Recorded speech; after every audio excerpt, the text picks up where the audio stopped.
Hey everyone, Elizabeth here. The Last Laugh delivers stories that leave you speechless. If you're here for it, hit subscribe and let's go. The text message from my sister Emma arrived on a Tuesday morning, 3 weeks before her graduation from the prestigious Anderson School of Business.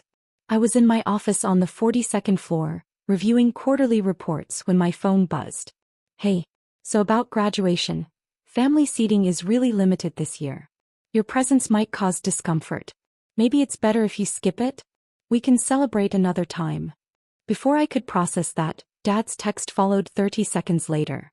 Your sister worked very hard for this degree. Your cousin Rachel's husband is an orthopedic surgeon.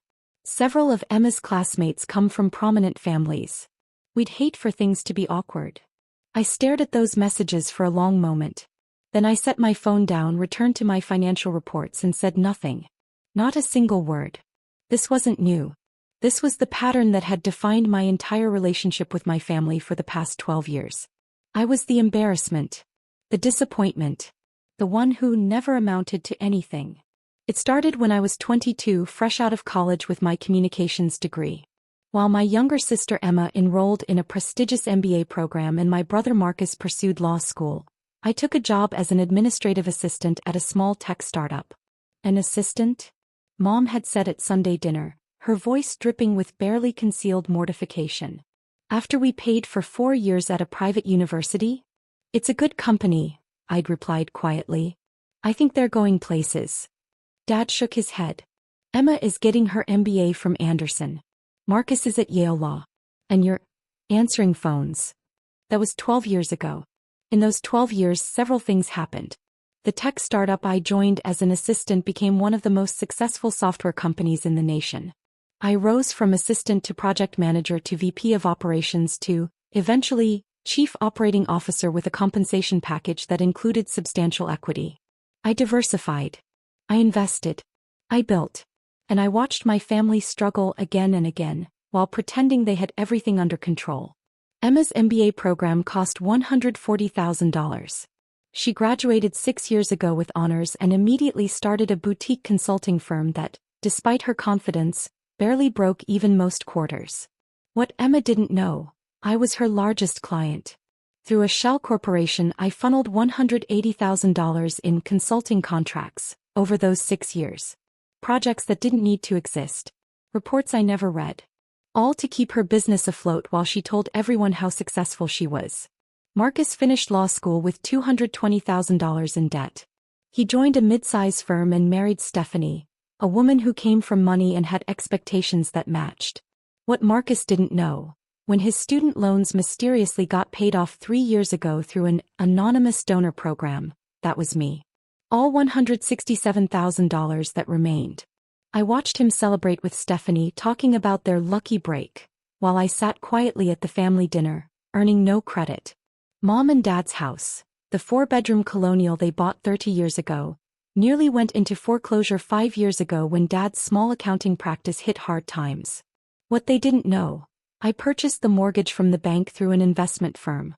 For 5 years I've been their actual mortgage holder, and I never once called in the $3,100 monthly payment when they were late. Which was often. My cousin Rachel needed $45,000 for fertility treatments. Anonymous grant, the clinic told her. My aunt's medical bills after her accident, $38,000. Charity fund coverage. My uncle's business loan when the bank rejected him, $95,000 through a private investor. Over 12 years, I had quietly funneled $1.2 million to various family members, all while they treated me like the family failure. And then there was the university. Anderson University, where Emma got her MBA, where my parents got their degrees, where my grandparents met in 1958, had been struggling financially for years. Budget cuts. Reduced scholarships. Declining enrollment. 8 years ago I established an anonymous endowment. The Harrison Family Education Fund, named after my mother's maiden name so no connection would be made to me. Initial contribution, $12 million. The fund had one purpose: to provide full scholarships to students from middle-class families who showed promise but couldn't afford the tuition. Students like I had been. Students who might otherwise be denied opportunities because of economics. Over 8 years, That fund had supported 43 students through graduation. It had kept the business school's doors open during budget crises. It had funded 3 new faculty positions and renovated the library. Emma had been one of the fund's beneficiaries. She received a $40,000 scholarship during her final year, money that came directly from my endowment, though she'd never know it. She thought it was a competitive academic scholarship she'd earned on merit. She had earned it, but I had funded it. The university's president, Dr. Catherine Walsh, knew the truth. She was one of 3 people in the world who knew that the anonymous donor was actually Sarah Mitchell. The family embarrassment, the one who answered phones, the one they didn't want at graduations. When Emma's text arrived telling me to stay away, I sat in my office for 20 minutes, absolutely still. My assistant knocked. "Sarah? Your 2 o'clock is here." "Cancel it," I said quietly. "Cancel everything this afternoon." I called Dr. Walsh. "Catherine, it's Sarah Mitchell." "Sarah. How are you? I was just about to reach out. We're planning the graduation ceremony, and I wanted to coordinate the donor recognition." "I'll be attending," I said. There was a pause. "Of course. We always reserve seats for you, though I know you usually prefer to stay anonymous." "This year will be different," I said. "This year I want you to make the announcement public. Full recognition. Name, amount, everything." Another pause, longer this time. "Sarah, are you certain? You've been so private about this. What's changed?" I looked at Emma's text on my phone. "Your presence might cause discomfort." "It's time," I said simply. "It's time they knew." For 3 weeks I didn't respond to Emma's text. I didn't call my parents. I didn't acknowledge the message at all. Emma texted twice more. "Did you get my message about graduation?" Then a week later, "I'm taking your silence as agreement. Thanks for understanding." I said nothing. During those 3 weeks I did 3 things. First, I had my attorney prepare documentation. Every wire transfer. Every payment. Every scholarship, loan payoff, mortgage payment, and consulting contract. 12 years of financial support, itemized and time-stamped. Second, I coordinated with Dr. Walsh. The recognition would happen during the ceremony itself, before Emma walked across the stage. It would include video, photographs, a detailed history of the endowment's impact. Third, I bought a new dress. Something elegant. Something that commanded respect. If I was going to make them uncomfortable, I was going to do it properly. The graduation ceremony was held on a Saturday in May, on the university's historic main lawn. White chairs arranged in perfect rows. A stage with the university seal.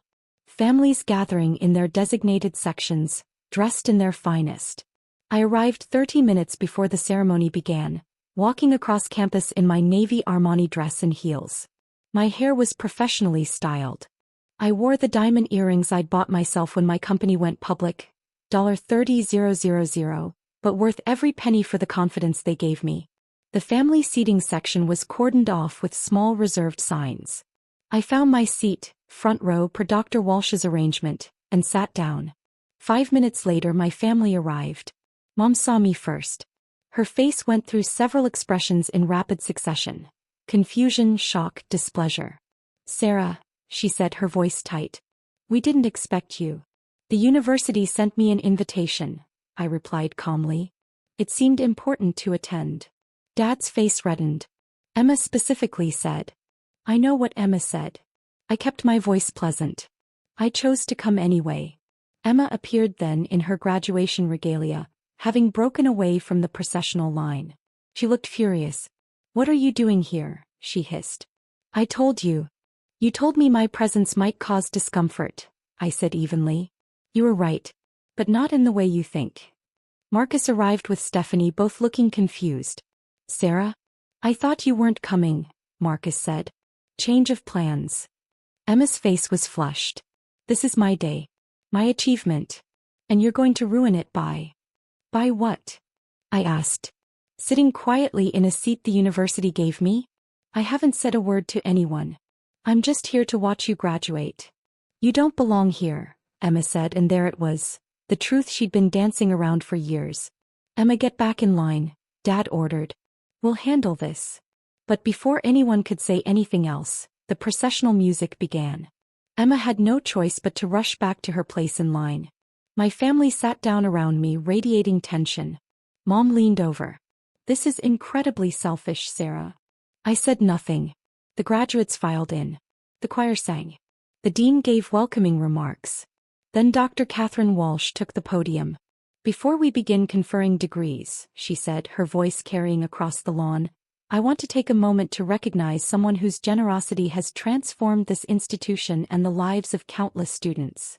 I felt my mother stiffen beside me. 8 years ago, Dr. Walsh continued, Anderson University received an extraordinary gift. An endowment of $12 million, established to provide scholarships to deserving students who might otherwise be unable to afford the quality education this university provides. On the large screens flanking the stage, images began to appear. Students in graduation caps. The renovated library. Faculty members teaching. This endowment, the Harrison Family Education Fund, has supported 43 students through graduation. It has funded critical programs, supported faculty positions, and ensured that financial circumstances would never prevent talented students from accessing education. My father's face had gone very still. For 8 years, this donor has remained anonymous, refusing all recognition, asking only that their gift continue to change lives. Dr. Walsh smiled.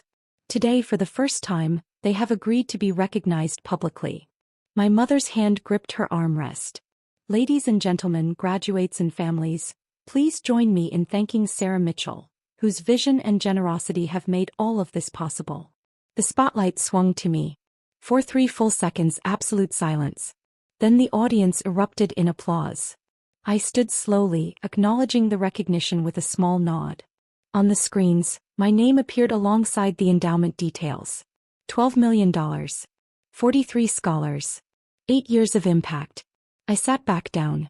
The applause continued for what felt like an eternity. I didn't look at my family. I didn't need to. I could feel their shock radiating like heat. When the applause finally died down, Dr. Walsh continued. Ms. Mitchell's generosity extends beyond this single endowment.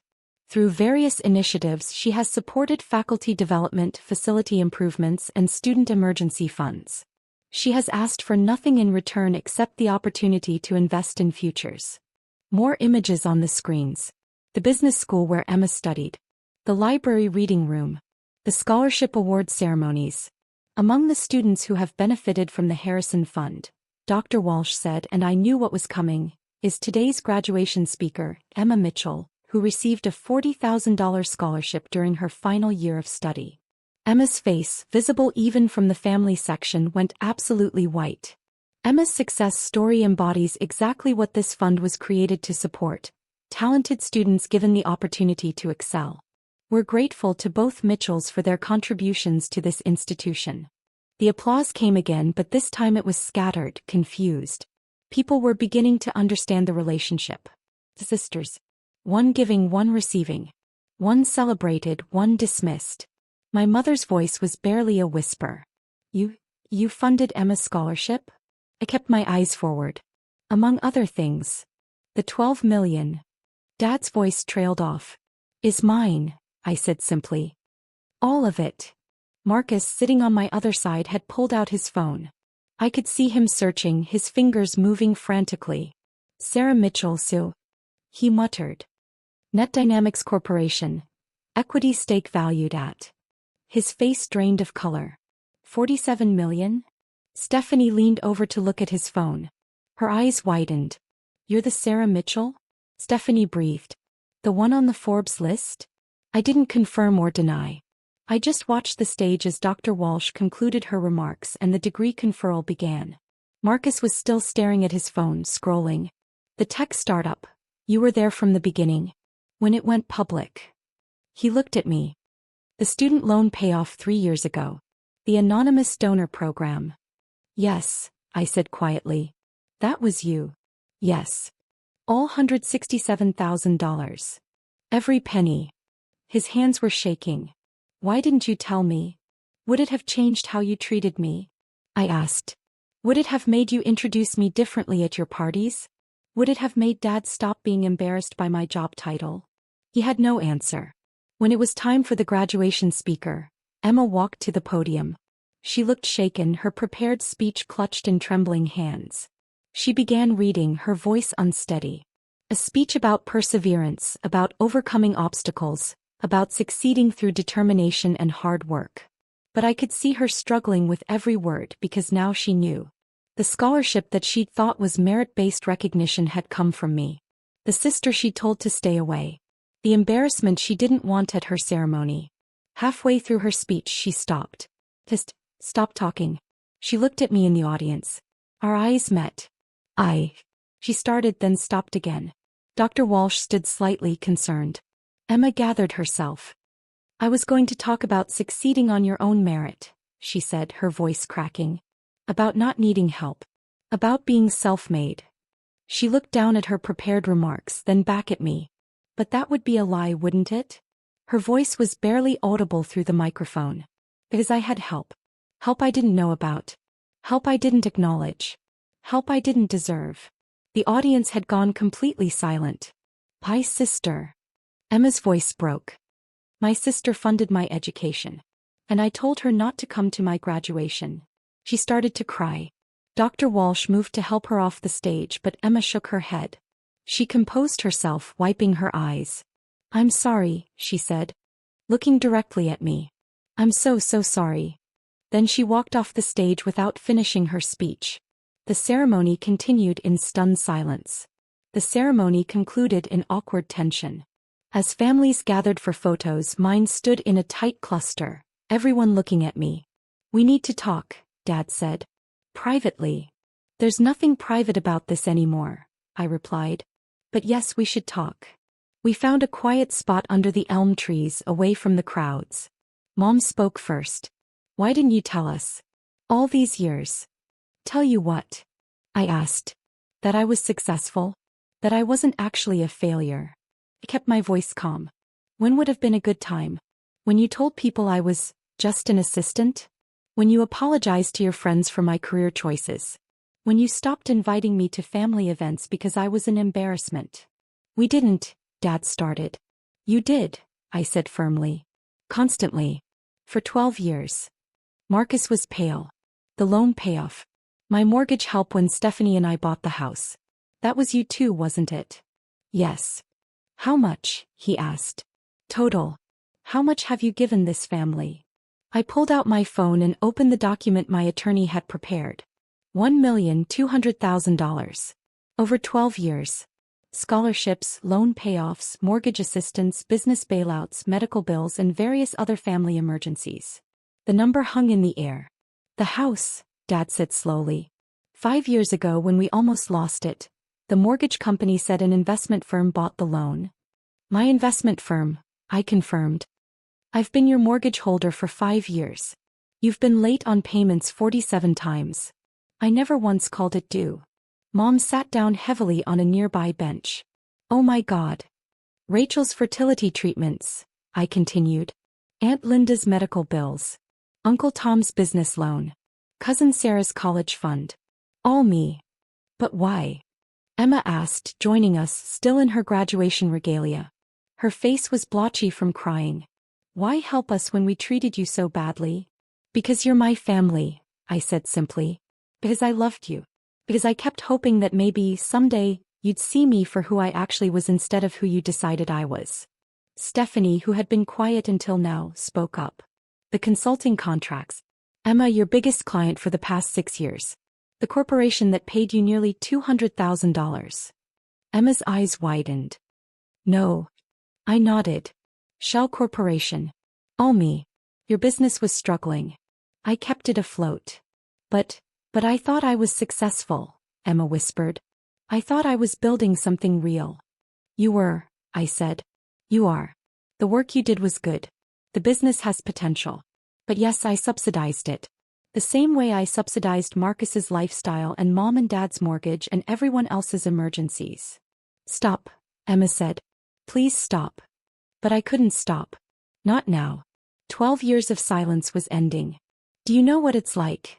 I said, my voice still calm but with an edge now. To watch your family struggle and know you could help them, but also know that they'll never ask you because they think you have nothing to offer? To sit at Sunday dinners and listen to conversations about money problems while you have millions in the bank that you can't mention because you're supposed to be the failure. We didn't know, Mom tried. You didn't want to know, I corrected. You decided who I was when I was 22 and nothing I did after that mattered. Every success I had you dismissed. Every achievement you ignored. I could have told you 100 times that I was doing well, but you wouldn't have believed me because it didn't fit your narrative. Marcus pulled out his phone again. Net Dynamics Corporation. You're listed as CEO.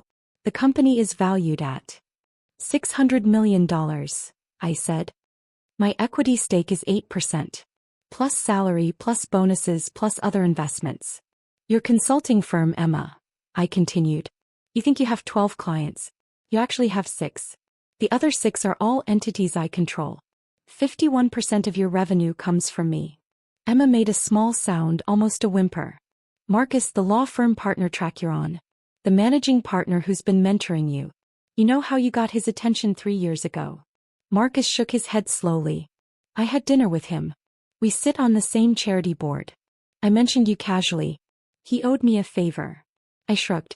You did the rest. You're talented. But I opened the door. Stop, Marcus said. Please. The country club membership. I looked at Dad. The one you told people you'd earned through your accounting practice success. You're 3 months behind on dues. They were going to revoke it. I paid the arrears. $18,000. Dad's face was gray. Mom's book club trip to Italy last year. The one you said you'd been saving for. Your savings account was empty. You put it on a credit card. I transferred money to cover it. You thought it was a tax refund. It wasn't. How do you know all this? Mom asked. Because when you own someone's mortgage, you can see their financial activity. Because when you fund someone's business, you have access to their accounts. Because I've been watching quietly for 12 years, making sure none of you lost everything. Emma sank to the ground, sitting right there on the grass in her graduation regalia. I called you a failure, she said. At Christmas I told my friends you were between jobs. I was embarrassed by you. I know.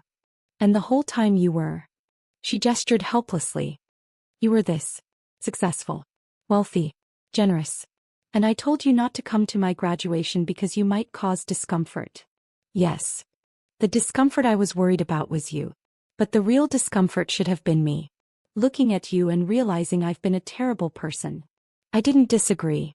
Marcus sat down next to Emma. The wedding toast I gave when you were my best man. I made a joke about you finally wearing a nice suit. Said it was probably rented. I remember. That suit probably cost more than my entire wedding, didn't it? $3,000, I confirmed. But who's counting? He laughed, but it was hollow. I'm such an idiot. You're not an idiot, I said. You're just someone who made assumptions. You all did. Dad stood up. So what happens now? You've exposed us. Made us look like fools. Is this revenge? And there was the deflection. The refusal to take responsibility. No, Dad, I said, my voice hardening. This is me finally being seen. For 12 years I let you define me. I let you tell me who I was and what I was worth. I funded your lives while you dismissed mine. And I did it quietly because I thought maybe love was enough. But today, I continued, when Emma told me to stay away because my presence might cause discomfort at an event that I literally funded, I realized something. I realized that I was never going to be good enough for you. Not because I wasn't successful, but because you needed me to be the failure. That's not fair, Mom started. Isn't it? I asked. When was the last time any of you asked about my life? My work? My achievements? When was the last time you celebrated something I did? Silence. I can tell you when, I said. Never. Not once in 12 years. I pulled out the folder my attorney had prepared. This, I said, is documentation of every dollar I've given this family. Every wire transfer, every payment, every scholarship, every bailout. It totals $1,200,000. I handed copies to each of them. I'm not asking for it back, I continued. Consider it a gift. My final contribution to this family. Final? Mom asked. As of today, all support ends. Emma, your consulting contracts are terminated. Marcus, I'll inform the managing partner that my recommendation no longer stands. Mom, Dad, your mortgage reverts to standard terms. You'll need to make your payments on time or face foreclosure. Sarah, Dad started. The country club? You're on your own. The credit cards I've been paying down? Your responsibility now. Every safety net I provided for 12 years? Gone. Emma was crying again. Please don't. I'll continue the university endowment, I said. Because those students deserve opportunities. But as for this family, you're now responsible for your own lives. The way you always thought you were but never actually were. I picked up my bag. Where are you going? Mom asked. Away, I said simply. I have a life to live. A life that doesn't revolve around people who are ashamed of me. We're not ashamed, Dad tried. You told me not to come to my sister's graduation, I said, looking at Emma. Because my presence might cause discomfort. What else would you call that? Emma had no answer. I started walking away. Sarah, wait, Marcus called. Can we fix this? I turned back. I don't know, Marcus. Can any of you look at me and see me instead of your idea of me? We can try, he said quietly. Then try, I said. But I'm done funding your lives while you disrespect mine. I'm done being invisible. If you want a relationship with me, it starts with seeing me. Really seeing me. I walked away across the graduation lawn, leaving my family standing there with their copies of financial documentation, finally understanding exactly who I was. My phone buzzed. Dr. Walsh. Sarah, are you all right? I'm fine, Catherine. Thank you for today. Of course. For what it's worth, I've always seen you. The real you. I smiled. I know. That's why I said yes when you asked me to be on the board of trustees. Pause. I didn't ask you yet. You were going to, I said. Tomorrow. She laughed. How did you know? Because I pay attention, I said. It's what I do. 6 months after Emma's graduation, my life looked different. I'd moved into a new penthouse downtown. I'd accepted the position on Anderson University's Board of Trustees. I'd launched a venture capital fund for women-owned startups. I'd been featured in Forbes, Fortune, and Business Insider. I'd stopped hiding. As for my family, it was complicated. Emma's business struggled for 3 months after I pulled my contracts. She'd been forced to reevaluate, restructure, and build real client relationships. It was hard, but it was real. She called me 4 months after graduation. I almost lost everything, she said. The business almost collapsed. I know. But I didn't let it. I fought. I worked. I built something real. Something that's actually mine. I'm proud of you, I said. Are you really? Yes. Because now it's real. Now when you succeed, it's because of you. Can we have coffee? She asked. Really talk? Just sisters. I'd like that, I said. We met the following week. It was awkward. There were tears. There were hard truths. But it was a beginning. Marcus reached out too. He sent an email. The managing partner called me in.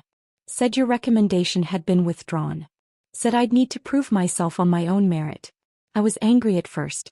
Then I realized you'd been carrying me. I made junior partner last month. On my own. Feels real. Thank you. And I'm sorry. We met for lunch. We talked about real things. It wasn't fixed. But it was honest. Mom and Dad took the longest. They struggled with the mortgage payments. The country club membership lapsed. They had to downsize significantly. Dad called 6 months after graduation. We need to talk about the house. What about it? We can't make the payments. We need to sell. Hey, I said. Okay. That's it.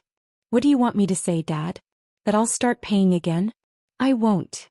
I know, he said quietly. I'm not asking you to. I'm calling because I need to tell you something. I waited. I was wrong about you, he said. From the beginning. I saw what I wanted to see and I missed who you actually were. I'm sorry. For every dismissive comment, every embarrassed excuse, every time I made you feel less than. My throat tightened. Thank you. Will you come to Sunday dinner? No expectations. No pretending. Just family. Maybe, I said. Someday. But not yet. I understand, he said. Whenever you're ready.